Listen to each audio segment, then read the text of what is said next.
Okay, I just realized that I left the door open, so hopefully the dogs don't decide to come in here and help me do this video. So today is day 3 of the visibility challenge, and I had a little bit of a bonus video. I know Rachel's just finishing up with hers, but I have a ribbon cutting to go to as one of the chamber ambassadors here in just a little bit, so I had to come over here and hop on and do this. So this bonus is talking about how to deal when you've got health issues. I don't know how many of you know this that are watching this that are watching this, but I've got some severe allergies, like to the point where I frequently have to have days off. I cannot go into most restaurants, like literally cannot even walk through the door. I can't stand outside in their parking lot because they're cooking shellfish. I've got that. I can't fly in. I can't go through an airport. I can't sit next to somebody on the plane. I can't go to the grocery store if they have shellfish. So for me, that it's not just the shellfish though. It's also my outdoor allergies. I am allergic to pretty much everything out there.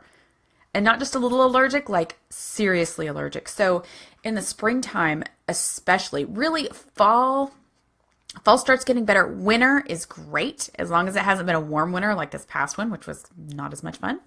But so mine is allergies, and in the spring, summer, and sometimes in the fall, there are days where if the pollen is too high or I have had to go outside too many times during the day, I can't go on. I have to take extra Benadryl, and I'm on a ridiculous, I do need a bubble.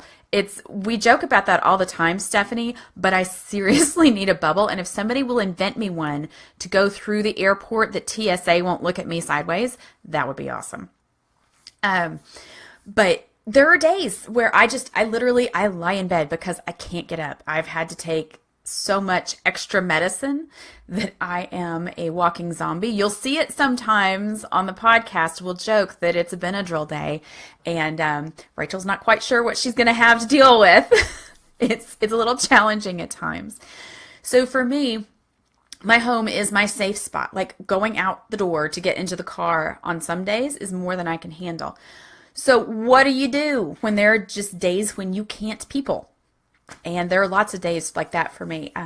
I make sure I schedule breaks. I have to make sure that, and this isn't just for the health issues. This is for an introvert issue. I have to have downtime scheduled. It is on my calendar. If I have a day where I've got appointments all day and I'm out and about, the next day I try and make sure I have very little or nothing involving going out. And sometimes I have to not do anything online too, just because I just can't do that much people in one day. So definitely scheduling breaks. You have to let people know. People know around here, hey, I've got allergies. They're really bad. I'm sorry. There are just days when I'm going to have to cancel because I can tell you it's bad allergy day. I can't go outside.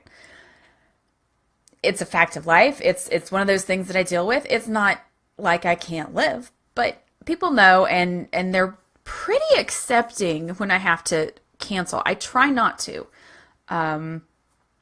Really try not to, but I also try not to overextend myself, especially at times when I know that going outside is going to be a problem. And don't sweat it. People are more accepting than you would think.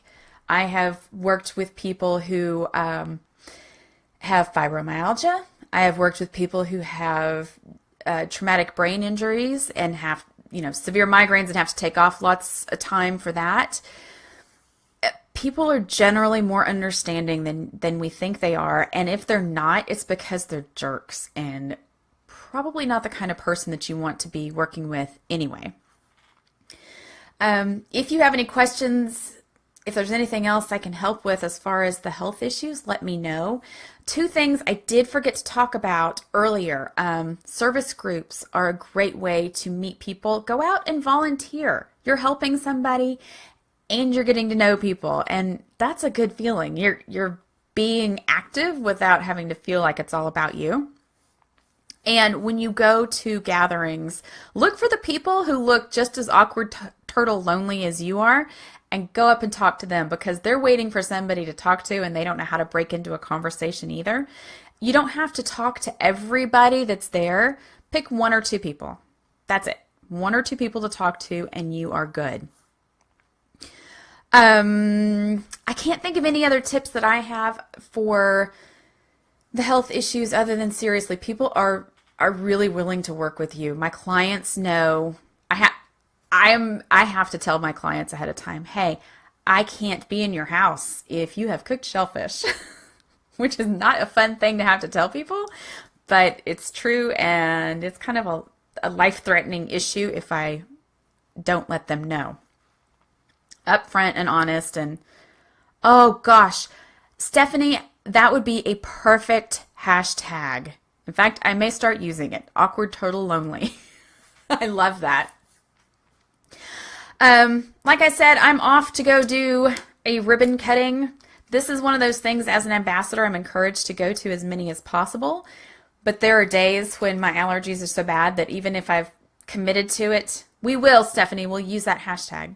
Even if I've committed to going to a ribbon cutting or something like that, if I can't, I just don't. I stay home. So it's for a bakery. I can't, because my allergies, I can't eat the cake, which kind of sucks.